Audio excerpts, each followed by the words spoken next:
Lady, my lords, good afternoon. I'm sorry to burden you with yet more paper. Two things you should have on your desks. One is you can do it in one of two ways. You can throw it in the bin and make one deletion, if you will, but it's the Interception of Communications Act 1985, and you have a version of Section 7 in the bundle, tab 2 of the authorities, MS 1102. Actually, the relevant bit is 1103. It's Section 7, subsection 8. And you will see, if you're in the electronic version, that sub 8 has jurisdictions in the plural, and it should be in the singular. That's a misprint. It's a misprint. And you can see it's a misprint because if you go to the next tab in the hard copy bundles, 1105 if you're electronic, you've got the equivalent provision or a similar provision in the Security Service Act 1989. And their jurisdictions is in the plural in 5 sub 4, but it's in the plural because it's referring to the jurisdictions of the Commissioner and the Tribunal. Does that make sense? Of course it makes sense. So there's a misprint. And I think we'd have taken your word for it, Sir James. In fact, it had been spotted by an eagle-eyed judicial assistant. Anyway, you never know, but that's that. And the second document is the one setting out the provisions of all the planning legislation that I was referring to. That's the High Court as a exercising powers of statutory review on a limited jurisdiction basis. So that is that bit of tidying up.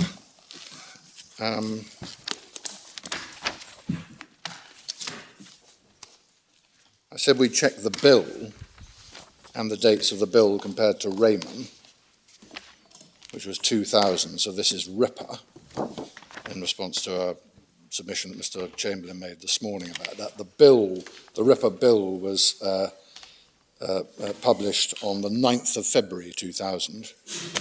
The Act itself was enacted in July of that same year, and Raymond was on the 23rd of May.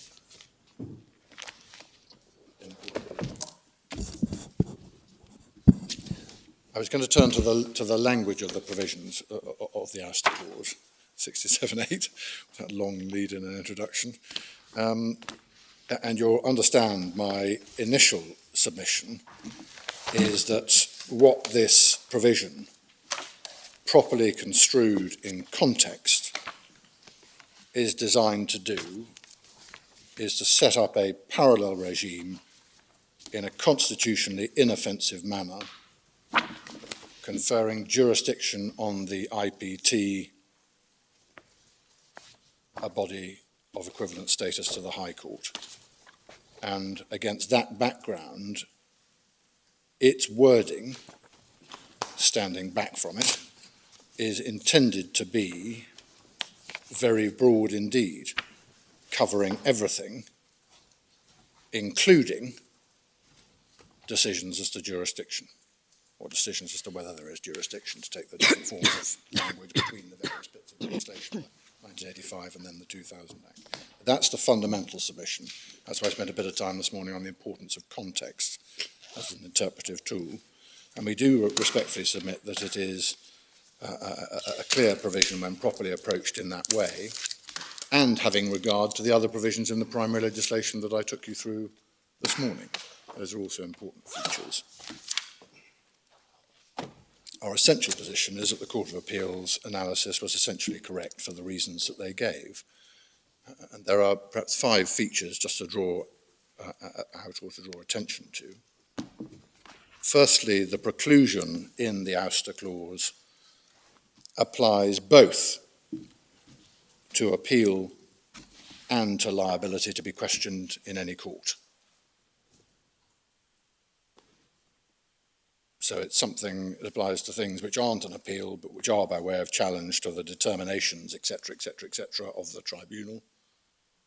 And that, we respectfully submit, is a plain reference to judicial review when used in contradistinction to appeal. Secondly, the evident intention of the draftsman, assuming it was still a draftsman in those days, was that all aspects, which isn't any longer, I don't think, it's now a draftswoman, all aspects of the There were decision. plenty of women in Parliamentary Council in 2000. Yes, but I think Some very senior ones, but I in think fact they now the- refer to them as drafters. drafters. I should revert to that then. Secondly, But anyway, the evident intention of the person who drafted it. Yes. all aspects of decision making are subject to the preclusion. That's the evident intention we respectfully submit.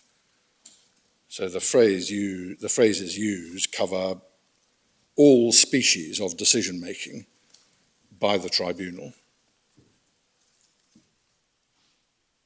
leading up ultimately to determinations, but including all stages and all types of decision. And there is an interesting analysis and a correct analysis we respectfully submit in the Court of Appeal's judgment at paragraph 35, which tracks all the different types of decision that are specifically referred to as needing to be made by the IPT at various stages of its work.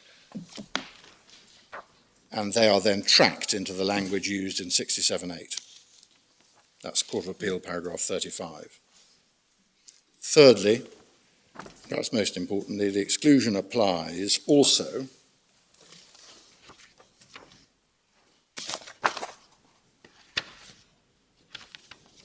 and it's an including basis. It applies to other decisions of the tribunal, brackets, including decisions as to whether they have jurisdiction, and you have before you the original form of wording as to that.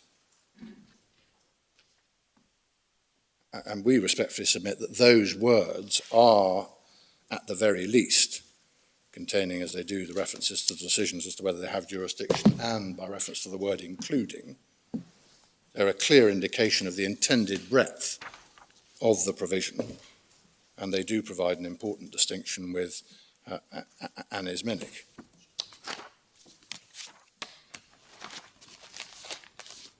The Court of Appeal attached significance, correctly we respectfully submit,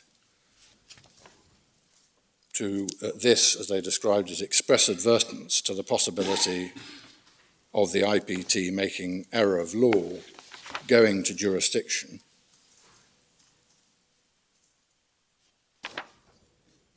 The language used is therefore different and distinct from the language used in anisminic.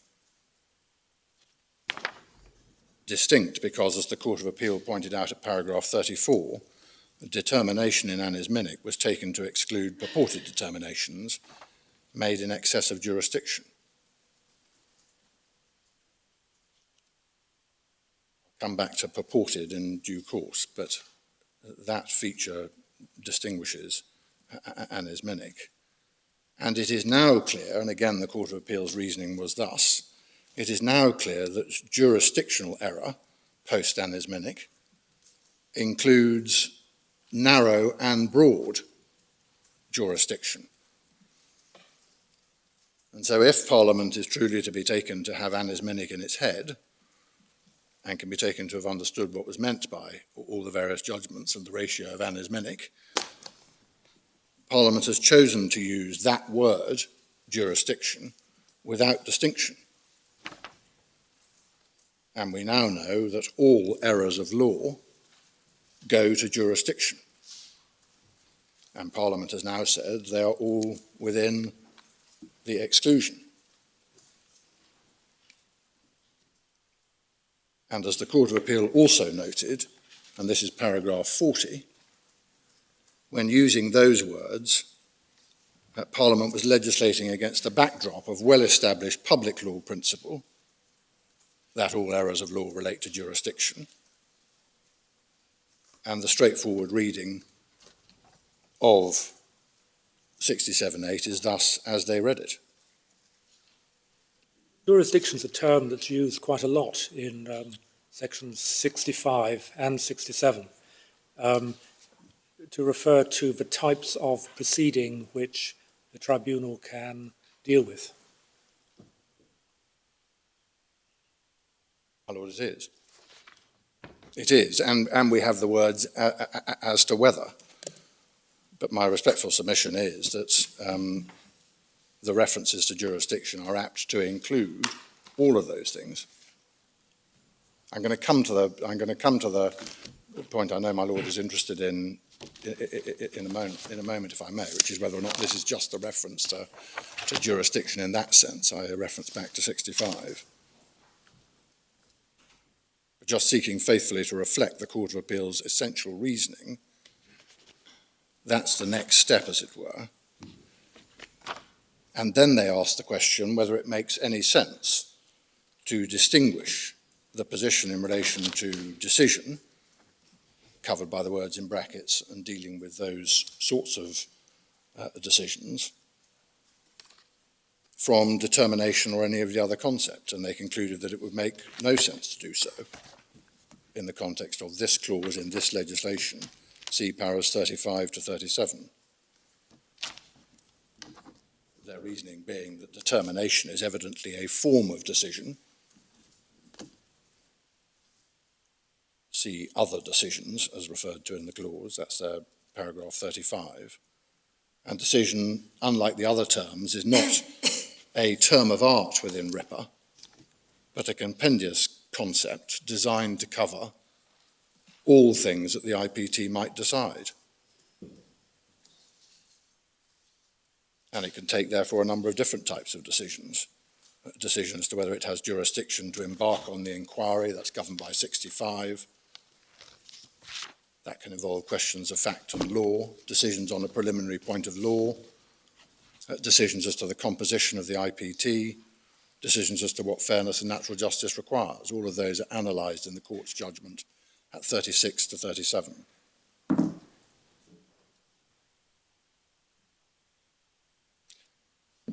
So the reference to decision covers the entire range of subject matter decision making, including decisions as to their own jurisdiction. And all of those are decisions which, if tainted by error of law, might be found to go to the IPT's jurisdiction in the broad anisminic sense. See the court's judgment at paragraph 34. Put another way, they're all decisions which involve the IPT's considered view on issues affecting jurisdiction in the broad post-anisminic sense.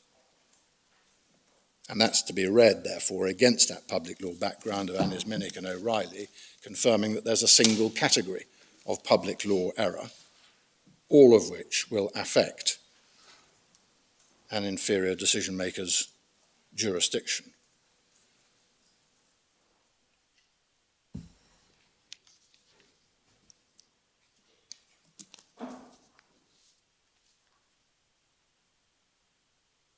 To come directly to the suggestion that I know my Lord Reid is interested in, if I may, to try to grapple with that. We respectfully submit that the interpretation is not that the words in brackets should be taken as referring only to some form of considered decision as to whether the IPT has jurisdiction. We note the previous versions of the legislation, but restricted in that way, we respectfully submit, does lead to some difficulties. Before the Court of Appeal, it was accepted that decisions as to whether they could even embark on the inquiry were indeed excluded from the from an appeal or a JR on their reading, but they said not other errors of law. So they said that jurisdiction, as used in the words in parentheses, should be interpreted in the narrow pre-anisminic sense, in effect, the narrow and original sense of being entitled to enter into the inquiry in question. And that is at least one sense of that set of words. But there are difficulties with it, I respectfully submit. Firstly, it doesn't answer the contextual points that I've made, including national security issues, appeals provided for in the other provisions. They apply to all species of decision.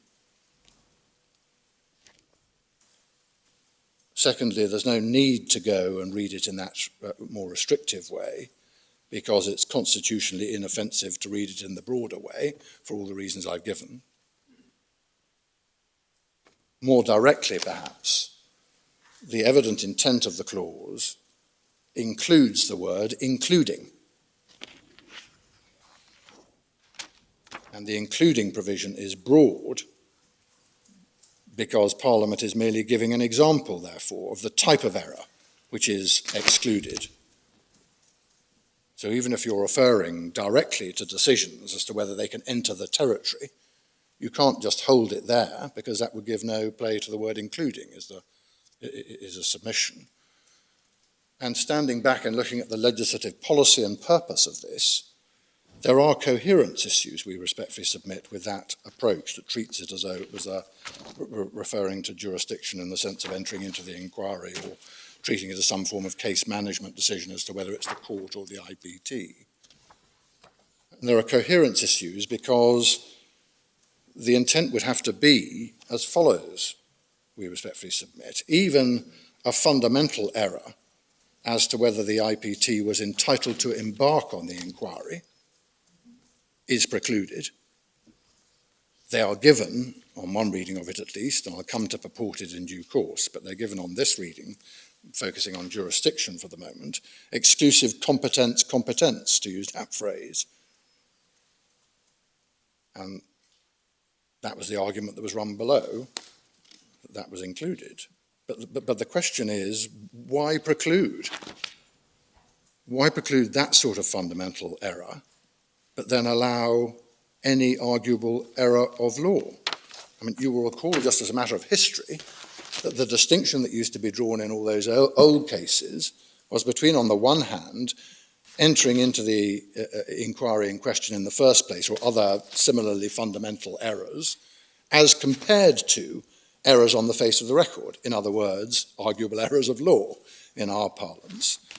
And so errors of this kind were treated as being more, not less fundamental. And yet Parliament has chosen on this reading of it to include that within the preclusion.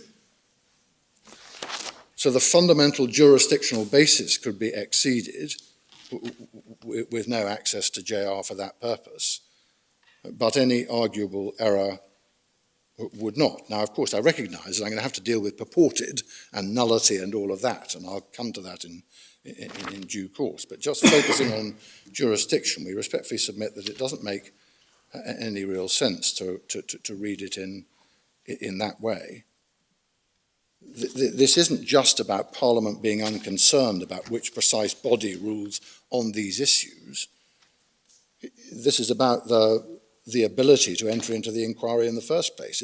It's fundamental to the whole structure, we respectfully submit. I won't labour it, but you have the point in relation to that. It does also do the thing which in Cart was considered not to be a good idea, which is, to some extent at least, to revert to the pre-anismenic distinctions between jurisdiction of one kind and jurisdiction of another kind, when we know that Parliament has used this word post-anismenic, and they said in anismenic all forms of error of law go to jurisdiction.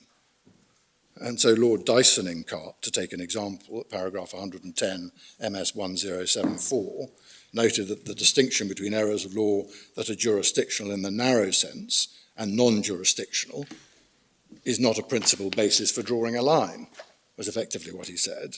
I mean, he was making the same point in reverse, that permitting review of jurisdictional errors in the narrow sense but not the broader sense could lead to important points of general public importance not being amenable to JR, rather than one-off errors. But the same point can be made here.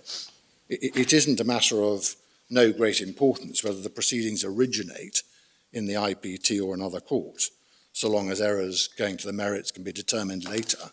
It is, we respectfully submit, fundamental to the structure of the legislation, and does lead to the incoherence and the oddity that I've indicated. And of course, if you get one of those gateway questions wrong, then that has important consequences, subject to extensive duties of disclosure when there shouldn't be, and so on. And it would be curious that a decision as to whether they have jurisdiction is protected, but errors that they make in considering the complaint would not be. It might be difficult to think of another example where that distinction is drawn.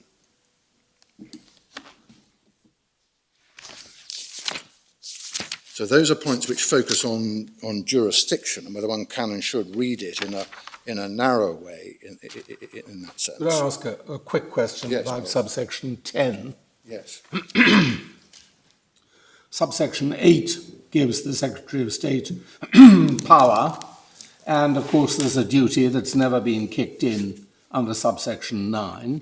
And then Parliament's very worried about the sort of thing that the Secretary of State might order, and there's got to be protections. And that's all set out in 10.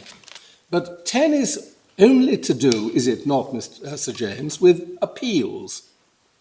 A, appeals. B follows on, appeals. C, appeals. D, appeals. Was the parliamentary draftsman really thinking about judicial review? Because he seems to have been entirely concentrating on appeals. And he might have said, 10, the provision that may be contained in an order about an appeal may include A, B, C, and D. Then he might have said the provision that may be contained in an order permitting judicial review might include, and then he might have gone on to make analogous provision.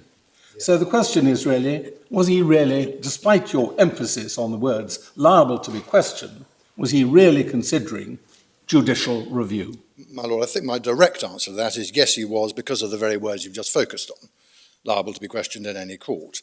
And I think the explanation for the then repeated references to appeal in 10 are because what was envisaged was that this should be a parallel world, no JR on our conception of it. Of course, I understand there are arguments against, but on our conception of it, the JR world is stopped. And the only route for challenging this, which he has a duty to do in some circumstances and a power to do in others, is going to be by an appeal route. And that appeal route is going to be, therefore, the implication is, or the inference I invite the court to draw is, that that appeal route is then subject to all the specialist rules. So I think the answer to that is it's quite difficult to avoid the answer, yes, they were thinking about JR because of the words at the end of 8, and the self-evident explanation for the singular reference to appeals thereafter in 10 is because that was the only route of challenge, to use a compendious term, that Parliament had in its mind. That's the explanation we invite the court to. Thank you. So I've focused on jurisdiction. There's then, and this is the fourth point on the wording, decisions as to whether the IPT has jurisdiction, it is now said, have the same constraint as in anisminic, and in fairness said below as well. So not a purported decision. That's the argument. So it's any error of law is the submission that is made against me. But we are dealing here with defined types of decision, we agree to this extent with Mr. Chamberlain, that are being challenged. So in essence, when one focuses, at least in relation to the category dealt with in the parenthesis, in essence, she is saying, provided it was correct in law. But that can't be squared, we respectfully submit, with the basic premise for the provision, at least in brackets, the provision. And the basic premise is that there is an arguable basis for challenge. That's the whole essence of it. And the question was rightly posed in submissions, I think, by my Lord Wilson. If the IPT makes a decision that they have jurisdiction, and they don't, and it's challenged, why isn't that a decision as to whether they have jurisdiction? We respectfully agree that that's a telling question to ask. And so she has to say, in effect, in order to give some meaning and effect to the provisions in brackets, it applies where there is no arguable error of law, but simply an error of fact. That's the defined territory in anisminic terms. But it doesn't say that or anything of the kind. The challenges to jurisdiction of the kind contemplated, even as to the narrow conception of that provision, and leaving aside included, but challenges to jurisdiction could be made on a factual basis or on a legal basis.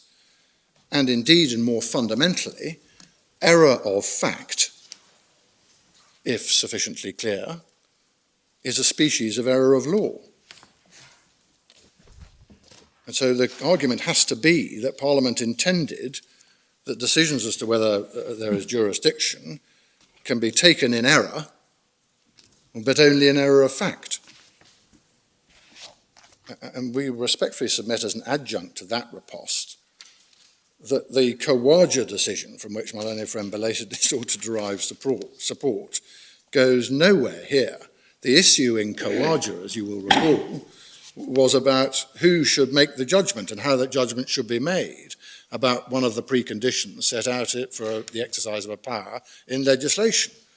Was it to be exercised by way of rational judgment by the Secretary of State, subject only therefore to control on Wednesbury grounds, or was it a question of objective fact for the court to decide as a precondition?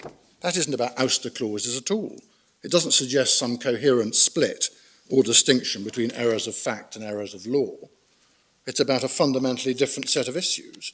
So it doesn't grapple with or address the coherence of imputing to Parliament an intention to say, well, when we were referring to the words in brackets, it's all right if the tribunal goes off-piste on fact, but not all right if it goes off-piste on law.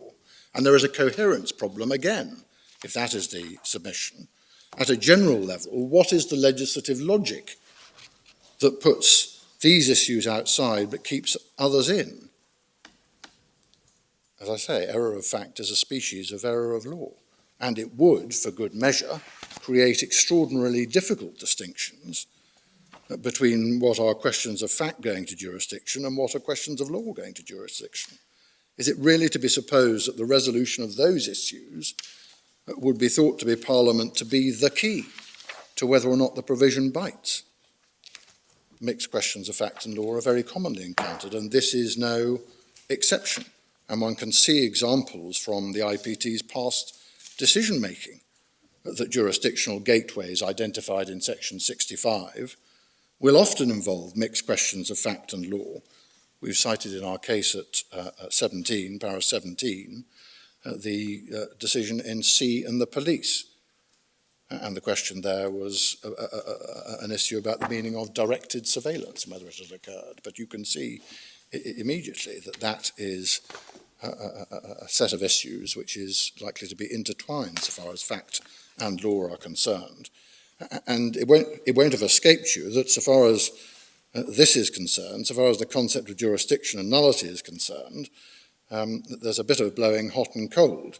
They want it broad for the void or no decision argument, and they want it narrow because otherwise it proves too much. So one needs to be a little careful with the approach to that. There is another and fundamental public law reason we respectfully submit why one doesn't need purported decision. The base proposition, in other words, that any decision affected by an error of law is void and thus not a decision in public law terms, is, we respectfully submit, not an accurate or complete one. There are esoteric arguments at the very best for them, which are thoroughly controversial on that subject, but you simply can't proceed, we respectfully submit, on the footing that Parliament will have shaped its language in this way to open the door to JR or an appeal on any arguable point of law. There used to be a series of arguments around whether decisions that were considered to be ultra vires were thus void ab initio, those in excessive jurisdiction, were they valid until overturned, was mere error of law enough. And Annis Minnick, of course, has an important, vital public law legacy, and that is to establish that there is now a single category of public law error. See Cart, see O'Reilly and Macman, see Annis Minnick itself. The consequence of this conclusion is that the distinction between jurisdictional and non-jurisdictional errors of law is no longer used as the basis for determining the grounds on which the decision maker may be open to review. And that's plainly right as a matter of principle. See again, e.g., Lord Dyson in Cart at paragraph 110. But it does not follow that all errors of law render the decision without more a nullity, such that it isn't a decision at all. And again, if I can recommend one article in that respect, it's Sir John Laws, writing extrajudicially, in the article cited at paragraphs 22 or paragraph 22 sub 4 of my learned friend's Miss Rose's reply, where he characterises Annis Minnick as being a case about statutory construction, not the concept of nullity. And we submit that the modern doctrine and the modern approach, not unduly modern, can be taken from De Smith, see our case at paragraph 94 and footnote 44 for the citation, Professor Wade, approved by Lord Carnwath in New London and cited in our Court of Appeal skeleton, paragraph 37, core volume 2, MS 477-8. The presumption of validity is the orthodoxy of modern public law. And there is, as you are well aware, and has for many years been, a remedial discretion conferred on the admin court in public law cases to decide what is the appropriate remedy to grant in the event of a finding of unlawfulness. That, as we know, has now been supplemented by the duty contained in section 31(2)(a) of the Senior Courts Act, likely to have made no difference. But there's always been that remedial discretion. And so the upshot of it is that the only intention one can impute to Parliament is the legal effect of decisions tainted by public law error varies and is not determined by concepts of void or voidable and nullity. And that appears, we think at least, to be common ground. Nullity is not the automatic and invariable consequence of public law unlawfulness. And I should at least finesse an answer I gave to my Lord Carnwath earlier on. I think, my Lord, you took me to the paragraph in my learned friend's case where she relied upon Lord Dyson's statement at paragraph 66 of Lumba. And there was a sentence in there, I think in Lord Dyson's judgment in Lumba, that said the importance of Annis Minnick is that it established there was a single category of errors of law, all of which rendered the decision ultra vires. Well, we respectfully agree with the first half of that. Certainly they swept away the jurisdiction versus non-jurisdictional grounds for challenging. But we do query the second half of that as an accurate statement of modern public law, because it, as we've seen, it is not an accurate summation. And so we submit that the mere finding of unlawfulness does not render a decision null and void automatically. And so it would be very strange indeed if they've inserted purported throughout all of this. That isn't a proper interpretive assumption, and extremely unlikely, therefore, that they'd have used that concept here. So you're questioning Lord Dyson there, and you presumably also question what Lord Wilberforce said on page. I'm questioning all public law error leads to nullity. So you're questioning Diplock, Wilberforce and Dyson. Yeah, well, there it is. Okay. On that part of it. I'm not on sweeping away the jurisdictional bits, but it is plain, and I think accepted, that isn't the automatic consequence of a finding of unlawfulness as a result of public law error. It's a question of remedies. Yeah. I think it might be was it not Lord Brown Wilkinson in Oh, yes. Page. Yes, I must be. Yes, I'm rather a fan of Lord Wilberforce, so I'm a fan of Lord Brown. Well, there are certain circumstances where that is the impact, Yeah. but it isn't the invariable and automatic outcome. I wonder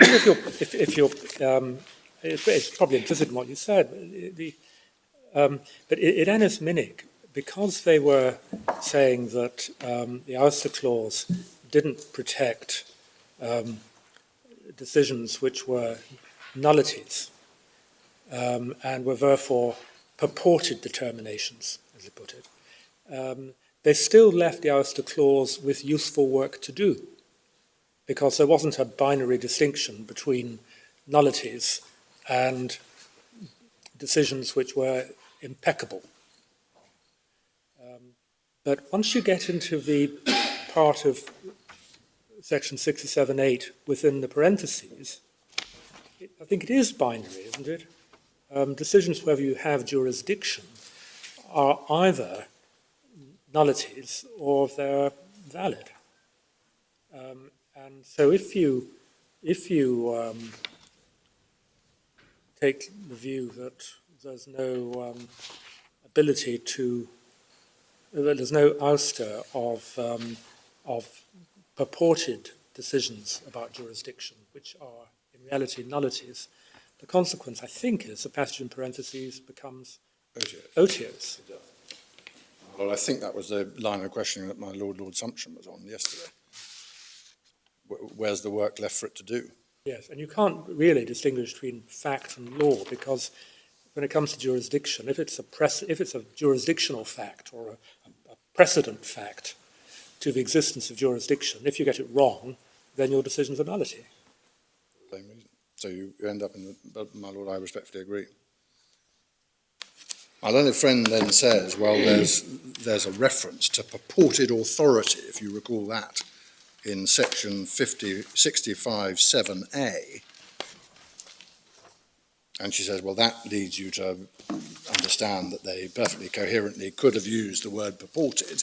That provides, of course, no answer to the submissions I've just made in the debate we've just been having, because there is no need in our context to do that for the reasons I've indicated. You'd have to say, well, Parliament was working on the assumption that they were automatically a nullity, so we need to do it for this purpose and in this provision, 67(8).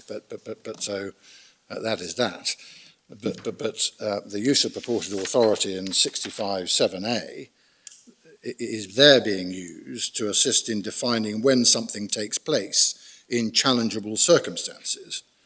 And as you know, both 65(3), referable to HRA claims, and 65(4), referable to other complaints, refer to the notion of challengeable circumstances. So in defining challengeable circumstances in 65(7), that includes where something takes place with the authority or purported authority of one of the warrants, authorisations, permissions, etc. referred to in 65(8). And it makes sense, we respectfully submit, to use purported authority here in the context of whether the IPT has jurisdiction under 65 to consider the proceedings or complaint. Otherwise, you get the argument that there is no jurisdiction for the IPT to hear the very challenges it's set up to consider unless the warrant is valid.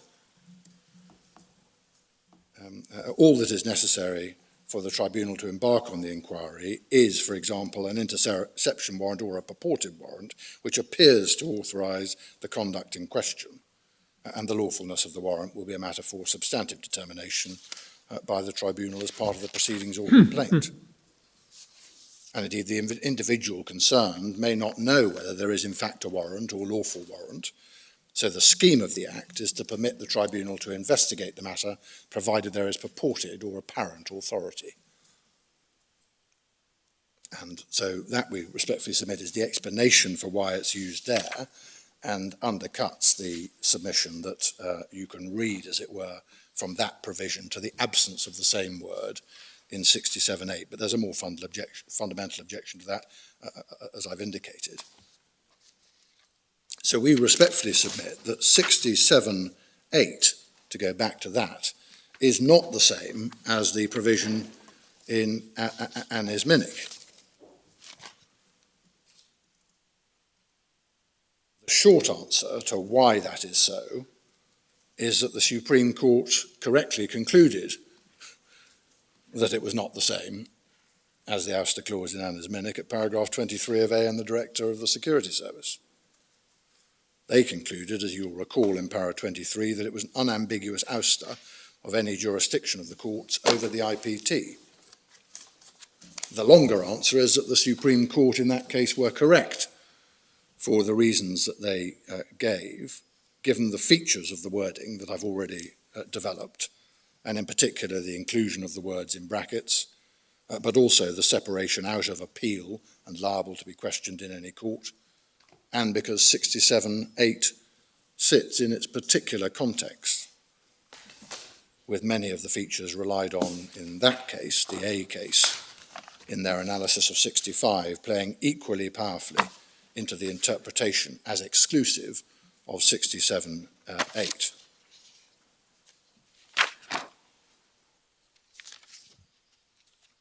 We respectfully agree with the analysis that Lord Reid has just put forward on anisminic and there being some useful work for it to be done, as it were, in the anisminic context.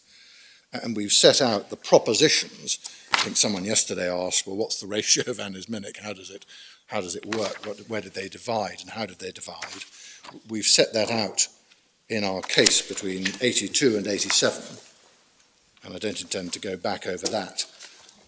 Again, if I can recommend, without troubling you with it, a useful article on anisminic, putting anisminic in perspective. It's the article by Professor David Feldman, which you'll find in the bundles at bundle 15, tab 161, page 5834 in the electronic. See in particular internal pages 80 to 82. Sorry. 80 to 82, Thank I think that's the internal page numbering. Yeah.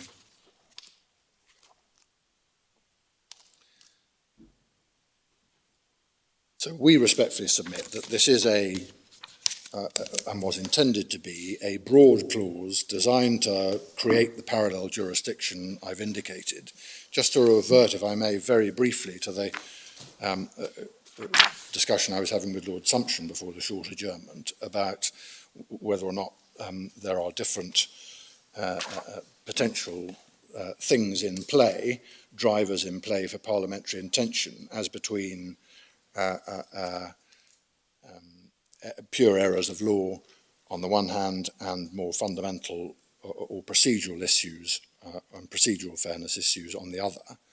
And I think I accepted that in theory one could see that distinction, but it would be jolly difficult to make that distinction work in practice. And perhaps the final point to put into that, or the final couple of points, are you'd have to make a decision if you were thinking about that distinction. You'd have to make a decision about which categories of error did in fact fall within one of those groups rather than the other.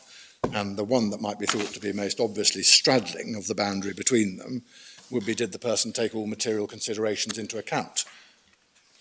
Does that fall on one side of the line or the other? So there are difficulties with drawing that distinction. And of course, if you decide that theoretically that distinction might exist and might exist as a driver for parliamentary intention, the next phase of the analysis does have to be to try to make it work in the context of the language that the clause has actually chosen to use. And for this purpose, therefore, you have to make the distinction work whilst recognising that they've chosen to use the single word jurisdiction. And it is quite difficult, I respectfully submit, even if one can theoretically see that distinction, the possible difference of parliamentary intention in theory in relation to either of them, quite difficult to see how that can be made to work in that way.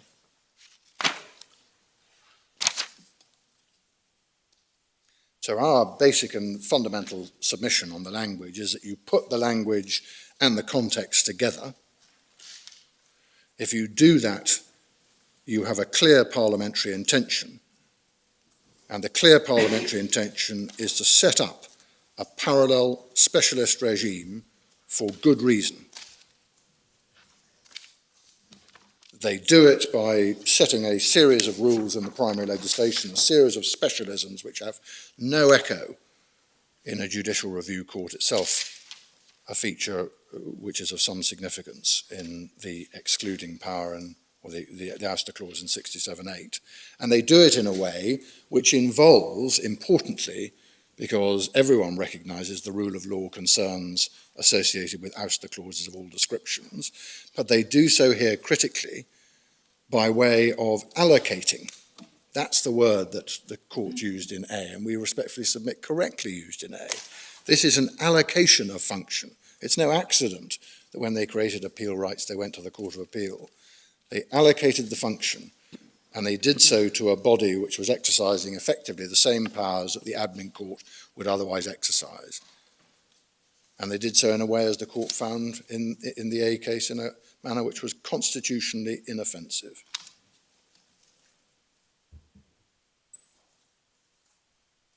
And we respectfully submit that there is no magic in the only true distinction that exists between the High Court and this tribunal in the present context, which is that the High Court has, whatever it may mean, and there are questions about precisely what it means, unlimited jurisdiction rather than limited jurisdiction. But that can't be the distinction. Look at the appeal rights that have been created. We're going to go from the IPT, a limited jurisdiction, straight into, as one does sometimes in all those other examples I gave from the planning sphere, one goes from one limited body to another limited body. The only question in rule of law terms is, have you introduced an independent arbiter, an independent mediator between the law that Parliament has laid down and the citizen? And that has been done, we respectfully submit. And for good measure, and this is the final point I wanted to remind you of, but for good measure, that allocation, as the Court of Appeal and Lord Dyson particularly were concerned to stress in the A case, that allocation sits deliberately as part of the single regime that was designed when the Human Rights Act was brought into force. This was the body that was given the jurisdiction. The courts hadn't previously had that jurisdiction. And Parliament decided we're going to treat this as a composite single scheme, and we're going to set it up in a way that we believe is compatible with human rights. And they were right. There is no human rights deficit in setting up the regime in this way. The independent mediator of law is in place in the IPT, and that is satisfactory from the Strasbourg perspective.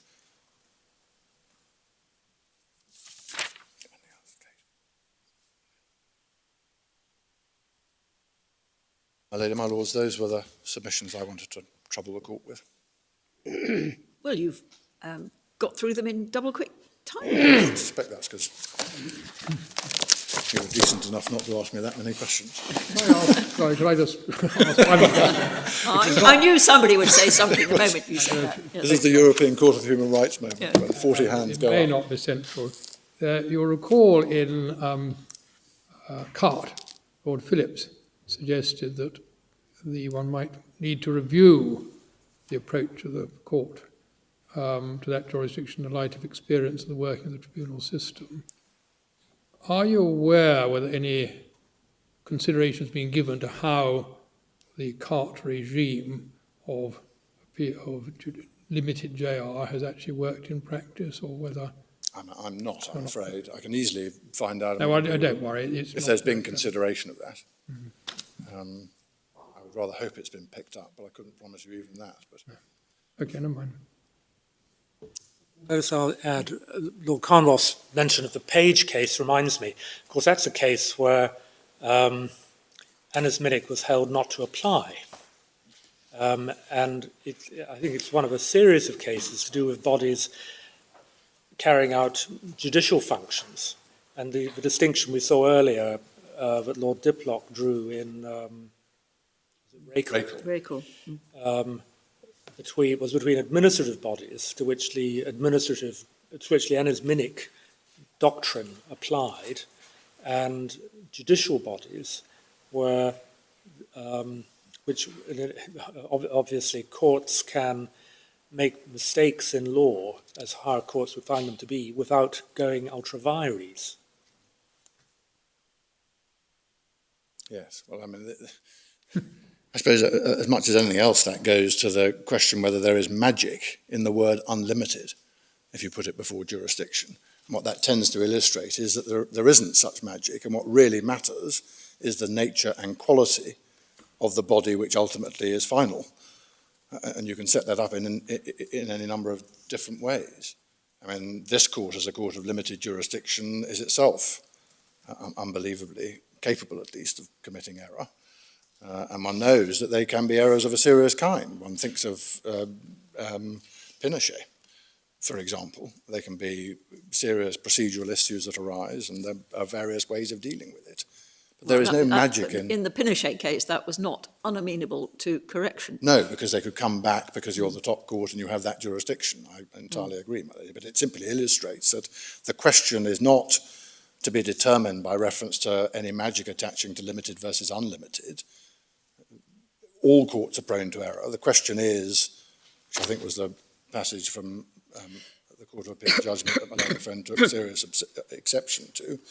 The question is ultimately whether the implication can be drawn that Parliament has sensibly thought, well, there and no further, for good reason or not good reason, and what are the powers of the court? That's a much more interesting analysis, and we respectfully submit, judged from the perspective of the rule of law, coherent analysis, than focusing on the question whether it's limited or unlimited. And once you get to that place, of course, then the High Court is simply to be contrasted in terms of its powers and functions with the body that has limited jurisdiction and that you have created. That's why they were interested in equivalent standing. But my Lord is right, the Page and the Rakal line, and indeed to some extent those planning cases I was referring to, I keep going back to them without taking you through the detail, but they are all of the same ilk. It isn't just tinkering around with the edges of a process of JR. This is a fundamental restructuring. You say it's here, this is what the High Court is doing, but it's doing it pursuant to a limited jurisdiction created by Strasbourg, by Parliament rather.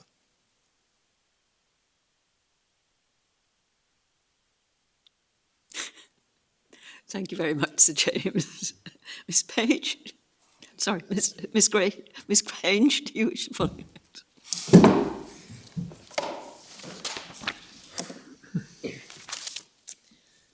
My lady, my lords, can I deal first with the question of the correct approach? Sir James commenced his submissions with some general and uncontroversial principles of statutory construction, including the fact that the aim is to discern the intention of Parliament from the language and the context of the legislation. Nobody is going to disagree with that. But where we fundamentally disagree with the approach for which Sir James advocates is on the question of the proper approach to the interpretation of what is said to be an ouster clause. Because the case law, which this court has seen, does show that there is a very strong presumption, at the least, a very strong presumption against the interpretation of any provision in a statute as sufficient wholly to oust, and I stress the word wholly to oust, the power of the High Court to review the decision of a court or tribunal of limited jurisdiction that is a nullity. And that principle, in my submission, is very clear from the case law going back centuries. And it appears particularly clearly in the cases that I showed to the court yesterday, including Bradlaugh and Morley, the decision of Lord Mansfield, and the Cheltenham Commissioner's case, where you had ouster clauses that were on their face in the most clear and explicit terms, preventing any intermeddling with the decision, or expressly precluding certiorari, nevertheless held not to prevent the supervisory jurisdiction over a decision that was a nullity, whether it was a nullity for excess of jurisdiction or in the Cheltenham Justice's case, because of a breach of natural justice, where the magistrates who sat had an interest. And my learned friend said, well, those cases don't matter, because that's the old law and it's superseded by Annis Minnick. But he is there confusing two different points. On this point, that there is a strong presumption against the interpretation of any clause as ousting supervisory jurisdiction over a decision that is a nullity, Annis Minnick does no more than to follow centuries of previous case law. And if we just go back to what Lord Reid said, this is at Authorities Bundle 1, it's page 901.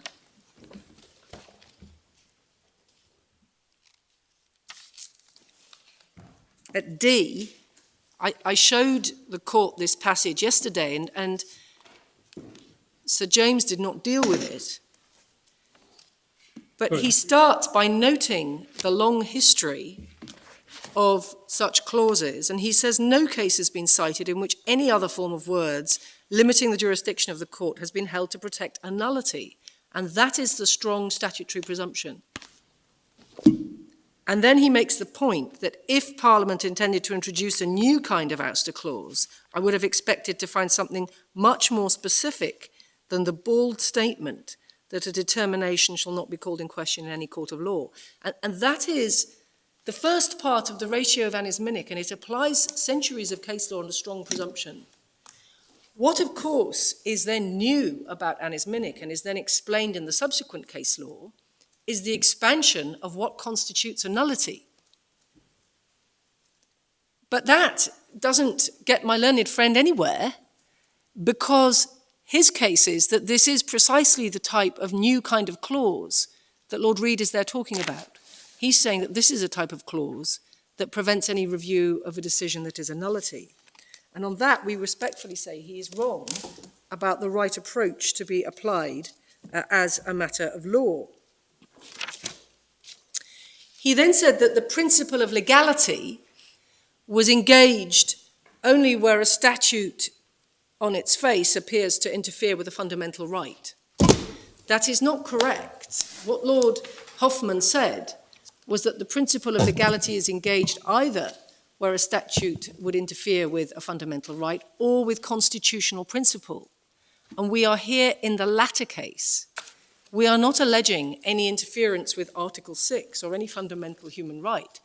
Our concern and our complaint is that on the construction adopted by the Court of Appeal, this is a statute which infringes the basic constitutional structure and the constitutional oversight of the High Court over courts and tribunals of limited jurisdiction.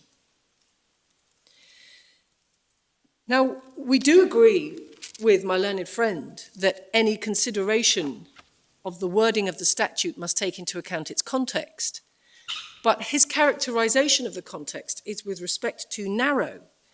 It must take into account two factors to which he does not give any weight. The first of these is the history I've just been alluding to. When considering the wording of section 67(8), that consideration must take place in the context of the dozens of cases that preceded it over the preceding centuries. And the question must be asked, would the draftsman have used this language in the light of annus minec, in the light of all the other cases, to achieve what is said to be such a radical effect? And if that would have already, in Lord Reid's opinion, have been an impossible construction. He says it's not even a reasonable construction, let alone the correct construction, how much more so now? So that's the first point. The second point is that he has failed to engage at all with section 67(8) read in its immediate statutory context. And its immediate statutory context includes the provisions of section 65.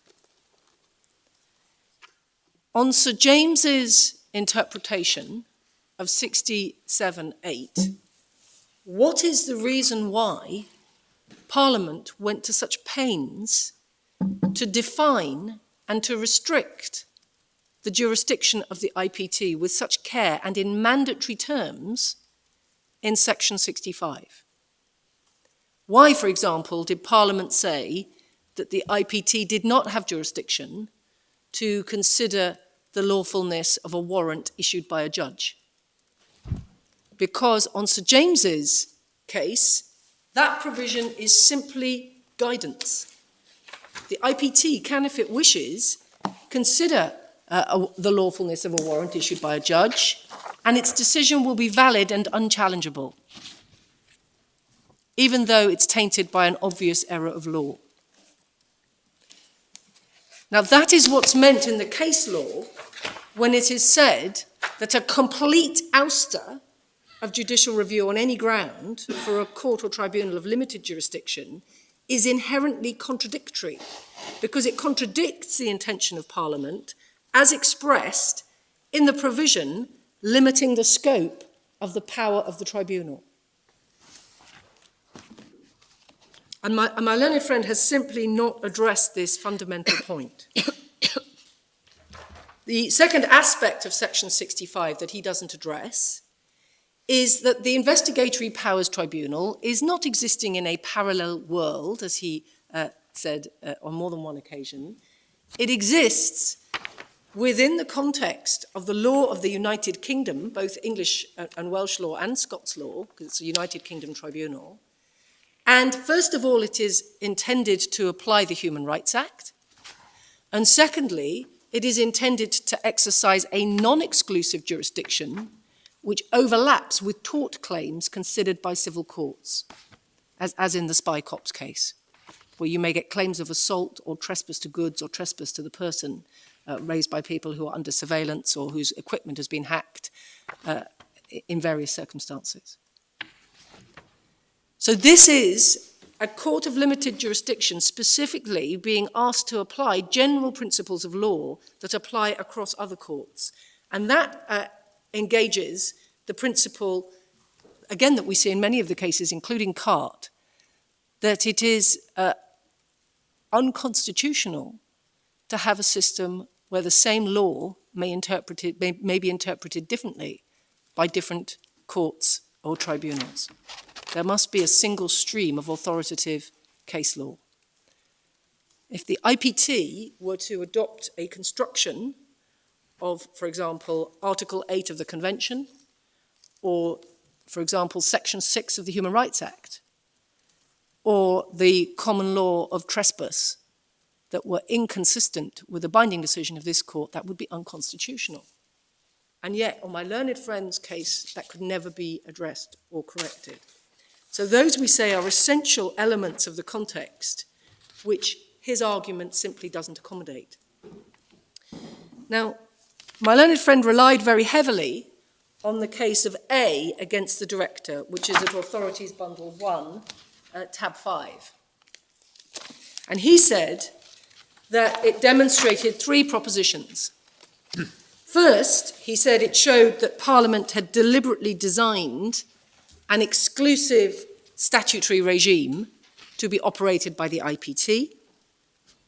Second, he said that this allocation, and he loves the word allocation, of matters to the IPT had been decided by the courts not to be constitutionally problematic because it was simply the allocation of a specialist function to a specialist tribunal.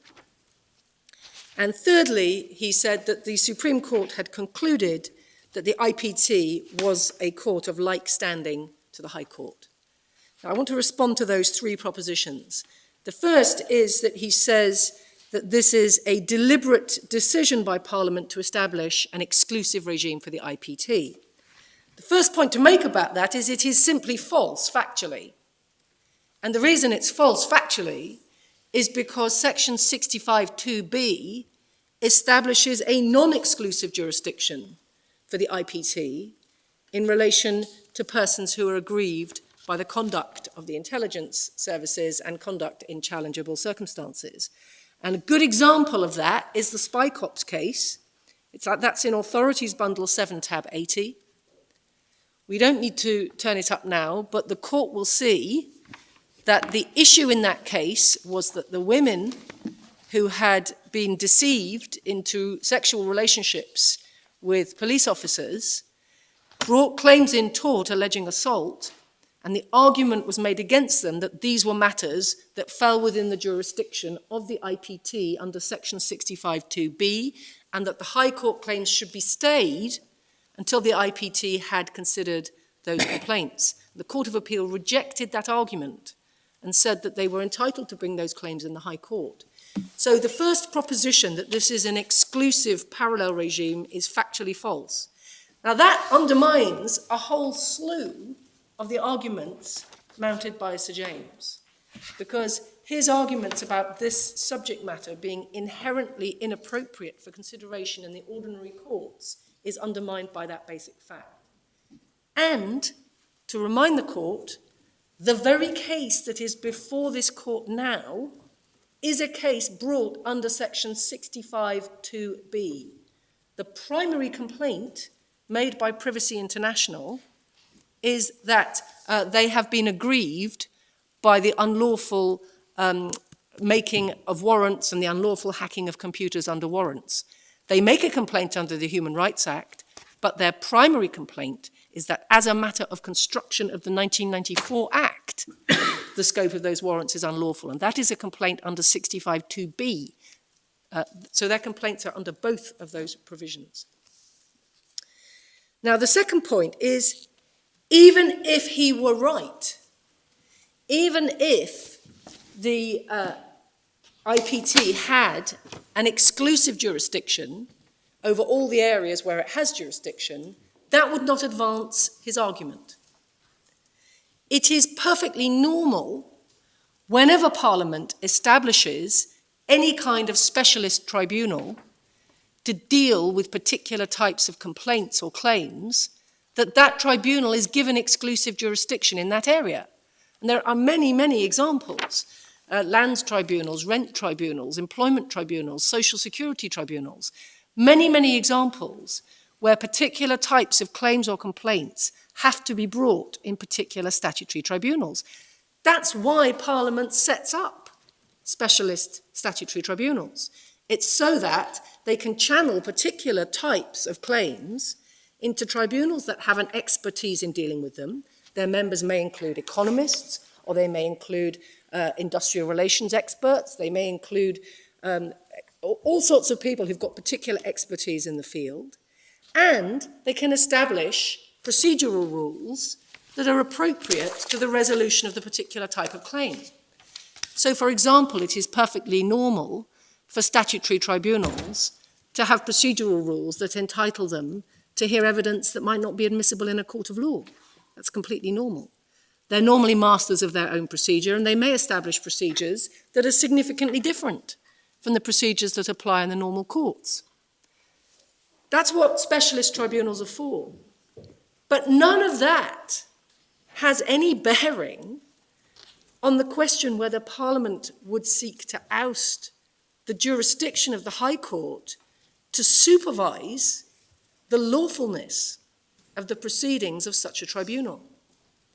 And what, with respect, my learned friend's argument fails to appreciate is that when the High Court exercises its jurisdiction, it is not seeking to mirror or to duplicate the exercise that's been undertaken by the specialist tribunal. What it is seeking to do is to ensure that when it conducts that exercise, that tribunal has not behaved unlawfully or unfairly. So we say then that the first of his propositions is factually wrong and legally irrelevant. His second point is allocation, that the courts, he said it isn't problematic to allocate a specialist function to a specialist tribunal. Now, his argument on allocation, with respect, confuses two different points. What is allocated to the Investigatory Powers Tribunal is the jurisdiction to hear claims against the security and intelligence services alleging unlawful conduct by them. And when the Supreme Court and the Court of Appeal in A are talking about allocation of jurisdiction, that's what they're talking about. It's the jurisdiction to supervise the lawfulness of the conduct by the security and intelligence services. And what the Supreme Court held in A was it is not constitutionally objectionable to allocate to a statutory tribunal the supervision over that conduct by the executive. But this is a different question. There has been no allocation by Parliament of any as power to supervise the lawfulness of the decisions of the IPT. What is in issue here is the decisions of the IPT, not any decision of the security and intelligence services. And what is constitutionally objectionable is to have a body such as this, and I'm going to come back to its standing, but a body of limited jurisdiction, which in our submission is not a court and is certainly not comparable in status to the High Court, over which there is no supervision and which is accountable to nobody for its errors, regardless of how serious and severe they are. And it's notable that Sir James didn't address the egregious errors, some of which have been floated yesterday. So his allocation argument is based on a fundamental confusion between the allocation to the tribunal of the function of considering the lawfulness of the behaviour of the intelligence services, but the complete ousting, the allocation to nobody, on his case, of the function of considering the lawfulness of the decisions of the tribunal. And that's also why this is different from a case in which there might be a statutory appeal. If there's a statutory appeal to the Court of Appeal, then you are talking about allocation. But in this case, you're talking about complete ouster, and that is a different beast. The third point that he makes is that the IPT is of like standing to the High Court. And he says that the Supreme Court in Carte made that finding. With respect, the Supreme Court in Carte did not make any finding that the IPT was of like standing to the High Court. If we go to the decision of the Supreme Court, Authorities Bundle 1, tab 5, it's page 1028.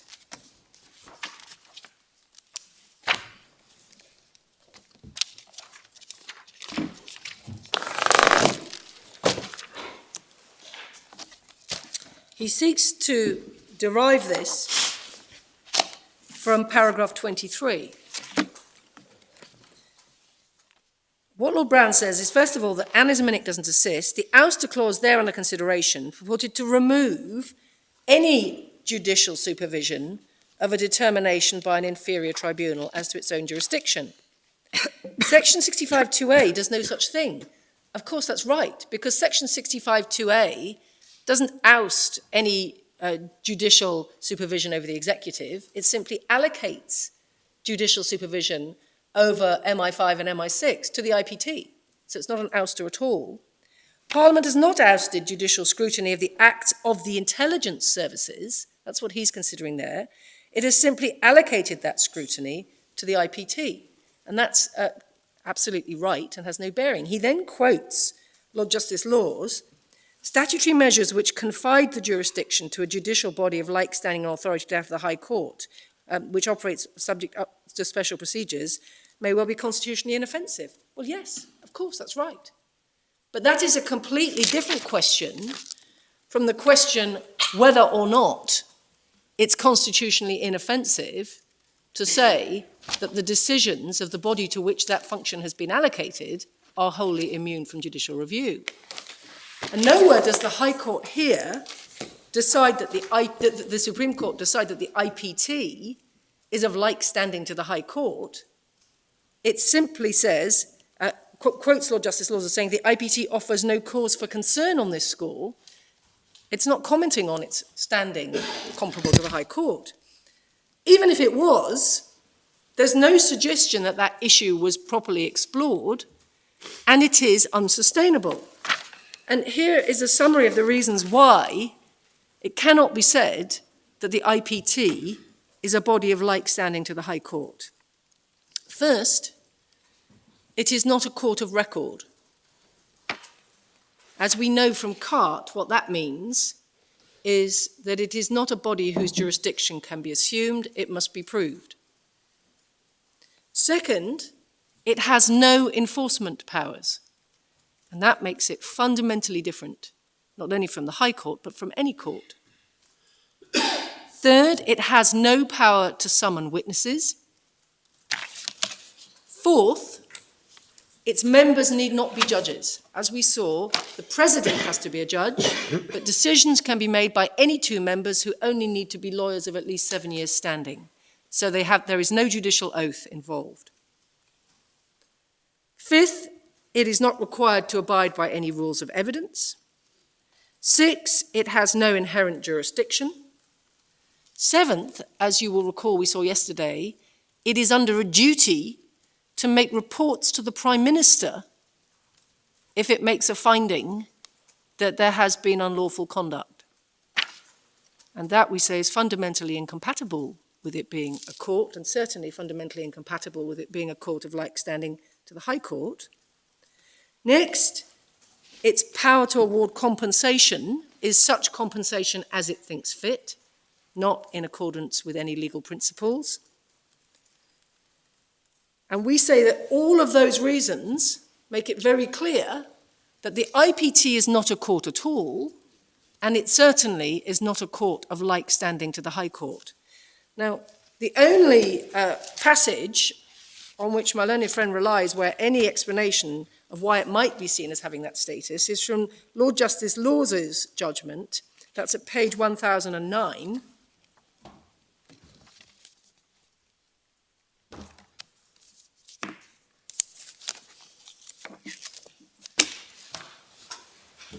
It's paragraph 22. The only comment that he makes is the IPT, whose membership I have described, offers with respect no cause for concern on this score. Now, that's the only reasoning at all as to why it could even be suggested that the IPT was of like standing to the High Court. And with respect, it is impossible to see why a tribunal whose members must be lawyers of at least 7 years standing would, for that reason alone, be regarded as of like standing to the High Court. Now, in contrast to that, we know that Lord Justice Laws, in the SIAC case, concluded that SIAC was not to be regarded as the alter ego of the High Court, notwithstanding the following features. First, that SIAC was a court of record, and indeed was designated by Parliament as a superior court of record. Second, that SIAC had to be presided over by a judge who held high judicial office.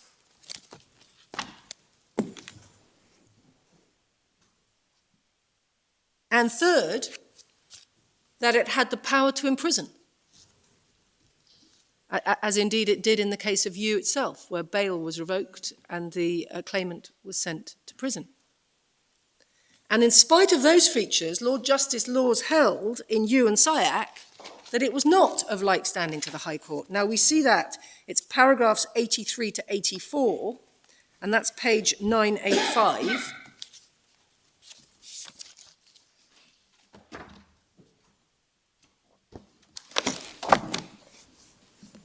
And at paragraph 82, first of all, at D, you see that Lord Justice Laws says the fact it's chaired by a High Court judge is nothing to the point. Now, with great respect, you cannot simultaneously have a situation where the mere fact that a tribunal is chaired by a lawyer of 7 years standing means it is of like standing to the High Court, but the fact that a tribunal is chaired by a High Court judge is immaterial to the question whether it's of like standing to the High Court.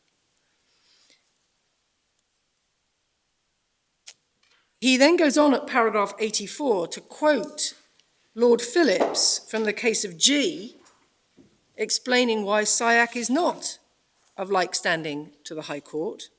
SIAC is a court of very limited jurisdiction. It's not easy to accept that if SIAC purports to exercise a jurisdiction, it doesn't exist. Parliament's excluded all possibility of putting the matter right.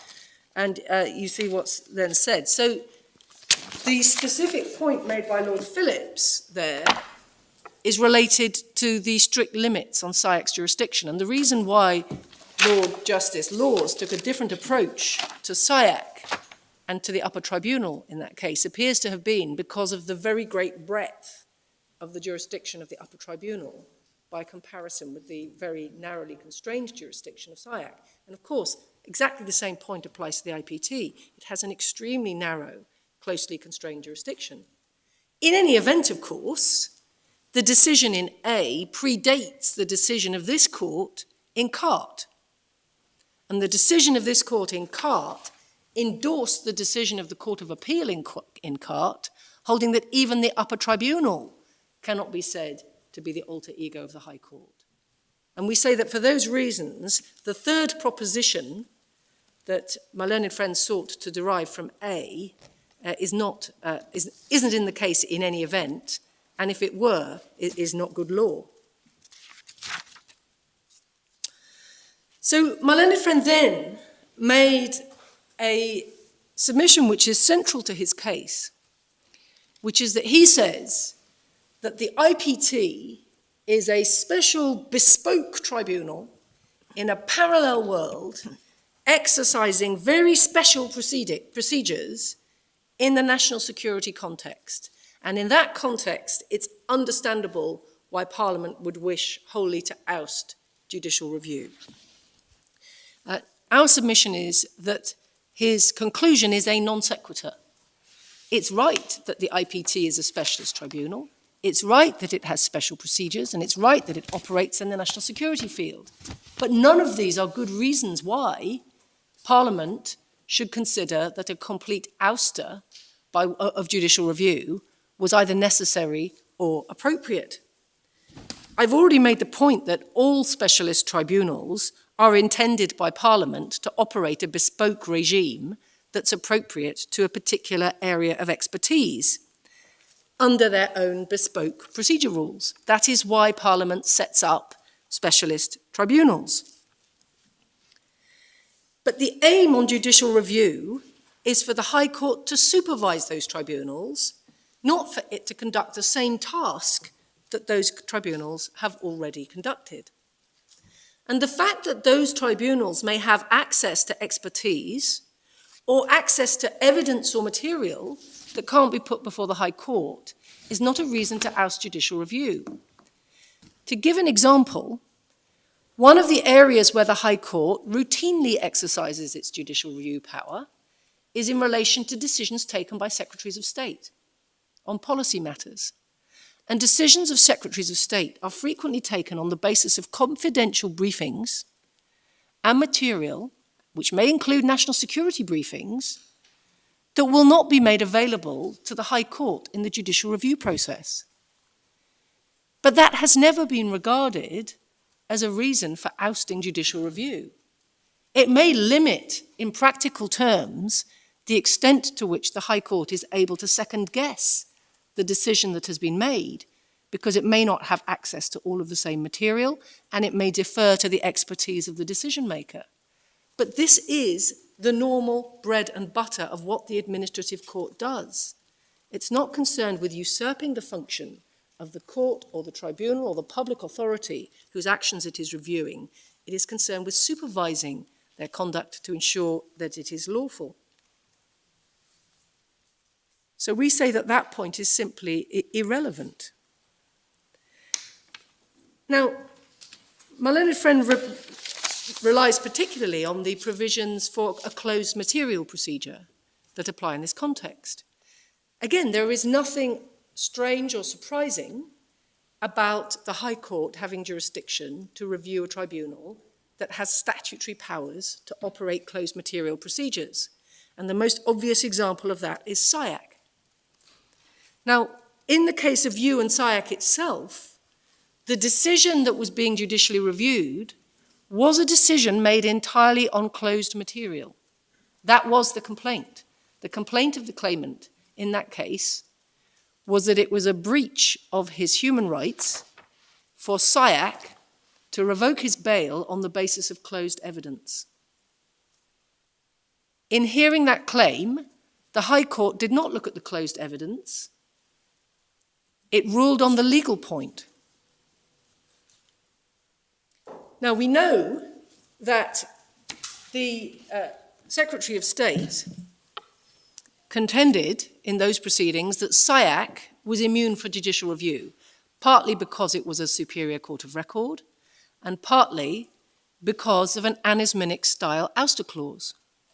And it lost that argument. But the Secretary of State did not seek to appeal that decision, and after that decision was made, Parliament did not seek to amend the SIAC Act. Parliament, therefore, must be taken to have seen no inconsistency or difficulty in the High Court exercising a supervisory jurisdiction over a specialist national security court, superior court of record, chaired by a High Court judge, that operated a statutory closed material procedure. And in our submission, in the light of that, it is impossible for my learned friend to contend, as he does, and as the Court of Appeal held, that there will be any usurpation, and he puts it in that terms, any usurpation of the intention of Parliament if the High Court had the power to supervise the IPT. he relies on the role of the commissioners, again, in our submission, the fact that the commissioners also have a supervisory role over the security and intelligence services tells you nothing useful on the issue before this court. Now, so far as the special rules are concerned for the handling of secret material, Sir James relies on what he says would be practical difficulties, and he says that the 2013 Act couldn't have been anticipated and that in any event it is not coterminous with the protection provisions in the IPT, because the grounds for a CMP under the 2013 Act are very strictly limited to national security, whereas RIPA permits and indeed requires secrecy to be maintained over material where it would be, for example, harmful to the economic well-being of the United Kingdom for it to be disclosed. So he says that's no answer. But again, in our submission, that is a non sequitur, because the High Court has, for decades, exercised its discretion when entertaining claims for judicial review to ensure that its procedures accommodate the particular circumstances in which claims arise before it. And that includes a variety of strategies for the handling of sensitive material. This was well understood in 1985, and it was well understood in 2000. Now, I just want to show the court the case of Rossminster, which I referred to in opening, but I don't think the court has seen. That's at Bundle 8, and it's tab 74. Sorry, I beg your pardon. What I'm going to show you is not, it's not Bundle 8, is it? Is it 94? Sorry, I'm going to show you the Haralambous case, which cites the relevant passage from Rossminster. If we just go to page 3555 in Bundle 8, behind tab 94,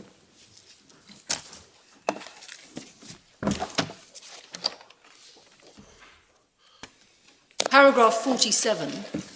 Sorry, which page? Page 3555.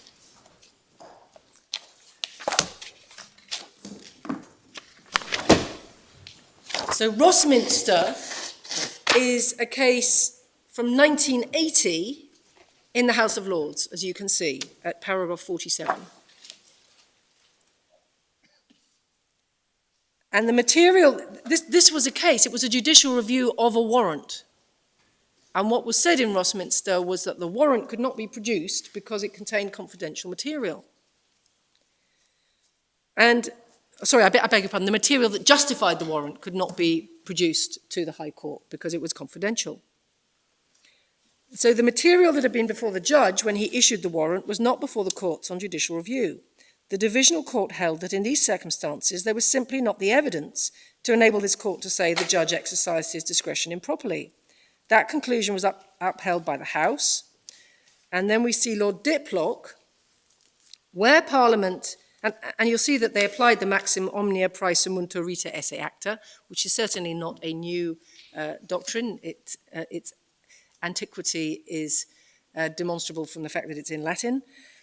Where Parliament has designated a public officer as decision maker for a particular class of decisions, the High Court, acting as a reviewing court, is not a court of appeal. It must proceed on the presumption omnia prae muntur rite esse acta until that presumption can be displaced by the application for review, upon whom the onus lies of doing so. Since no reasons have been given by the decision maker and no unfavourable inference can be drawn for this fact because there's obvious justification for his failure to do so, the presumption that he acted ultra vires can only be displaced by evidence can only be displaced by evidence of facts which cannot be reconciled with there having been a reasonable cause for his belief the documents might be required as evidence and so forth. So, as at the date that the precursor to RIPA was enacted, there was a perfectly well understood way that cases might be handled on judicial review if the evidence couldn't be presented. The person who would lose out might be the claimant, because if the claimant was not in a position to produce the material, they might not be in a position to show that the decision was ultra vires. Well, that's too bad. They lose their case. But I'm about to say it's too bad, Miss Rose, you're out of time. Oh, I beg your pardon, my lady. I had perhaps foolishly assumed that I could go on until 4 o'clock. Oh, we don't normally do that. Not without giving you permission so to do. What, have you got something you could wrap up with quite quickly? If your ladyship would perhaps give me 10 minutes, I can wrap up in 10 minutes. I'm very grateful.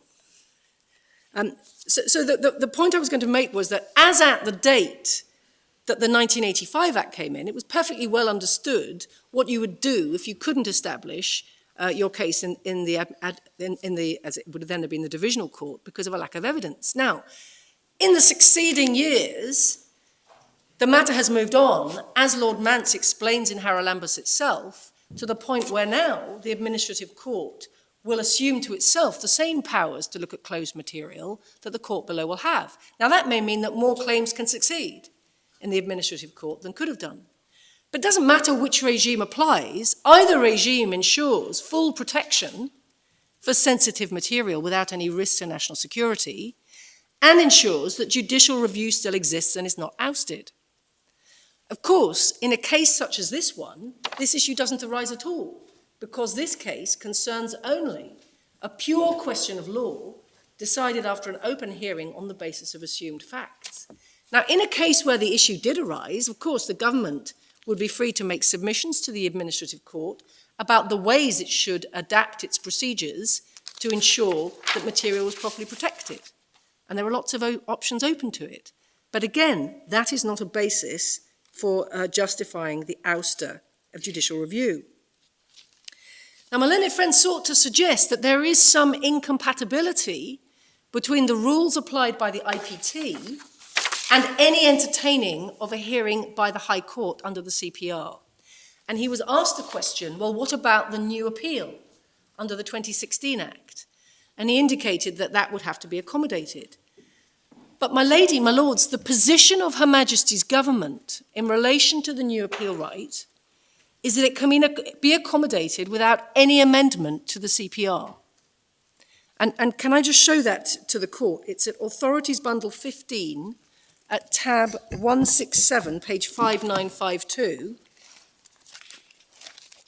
It's paragraph 32. This is the government's response to the consultation on the, it's tab 167, my lord, page 5952.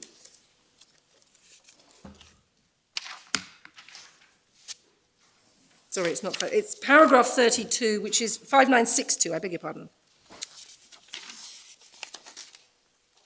And you see that this is in relation to what rules will be needed for the new statutory appeal right.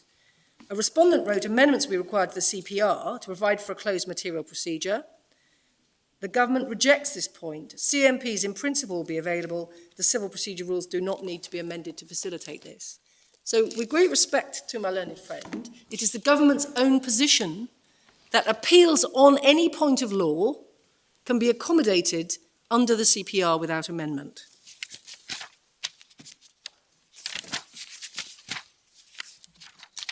Now, my learned friend made the point that the IPT's procedures have been found by the Strasbourg Court to be compatible with Article 6. So they have, but that is not the basis for this claim, and it is irrelevant to the issues in this claim. Now, finally, on the issue of construction, he contended for a very broad approach, and that we say is wrong in principle for the reasons I've already given. He then said that the words questioned in any court must refer to judicial review, because what else could they refer to? The same point could have been made in Annis Minnick, because in Annis Minnick there was no statutory appeal right, and it is elementary that no appeal lies unless given by statute, but judicial review always lies unless removed. And so in that situation, there would be no need to oust an appeal which didn't exist. So the reference to question in any court, if it applies to judicial review here, applies equally to judicial review in Annis Minnick. But the reality, as I said yesterday, is that there are other meanings that that phrase can have, most obviously in relation to a collateral challenge. If somebody sought to question a decision of the IPT in criminal proceedings or in other civil proceedings. So it doesn't necessarily have to be limited to judicial review. Now, the next point that was made was that the words in parenthesis can have no meaning unless they refer to any decision as to jurisdiction, because it said that is a binary question. And my Lord, Lord Reid, referred to the issue of precedent fact. Now, my Lord, in my submission, that disregards the decision of Lord Isha that I referred to yesterday that was quoted in Annis Minnick itself. Now, this is the decision, it's Authorities Bundle 2.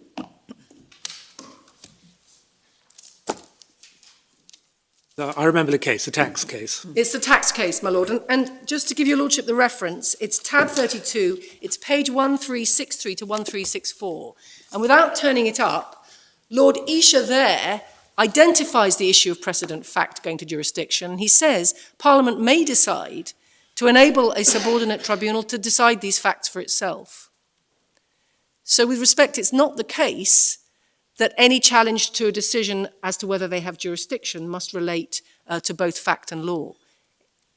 On the contrary, in my submission, given that this passage from Lord Isha is cited by both Lord Reid and Lord Pearce in Annis Minnick itself, it made perfect sense for Parliament seeking to replicate an Annis Minnick clause in the context of Section 65 to make it clear that the IPT does have jurisdiction to decide the facts on which its jurisdiction is based. We won't go there, but I think Lord Pearce chopped off the bit that you like.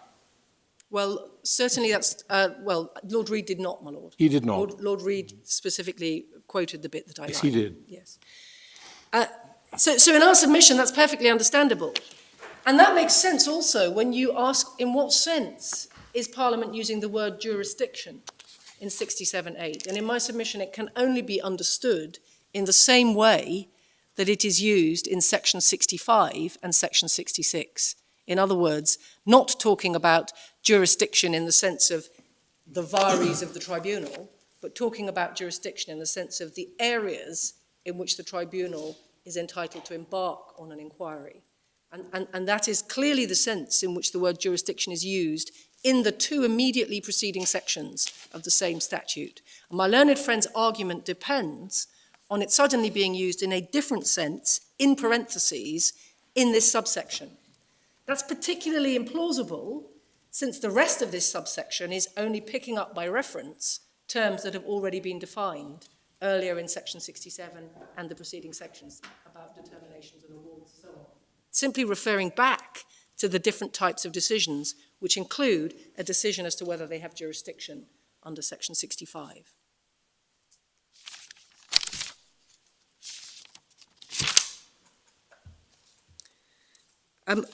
My learned friend made a submission which appeared to be based on an argument that we are not making. It's not our case that jurisdictional decisions are to be treated any differently from any other type of decision. Our case is simply that the purpose of this clause is to ensure that the tribunal has jurisdiction over findings of fact, but not over errors of law, and not over unfair processes. Now, my learned friend says, well, that gives rise to all kinds of problems, because how do you tell the difference between a question of law and a question of fact? But that applies just as well to Annis Minnick. And many of the objections that he made to this clause apply just as much to the construction of the clause in Annis Minnick.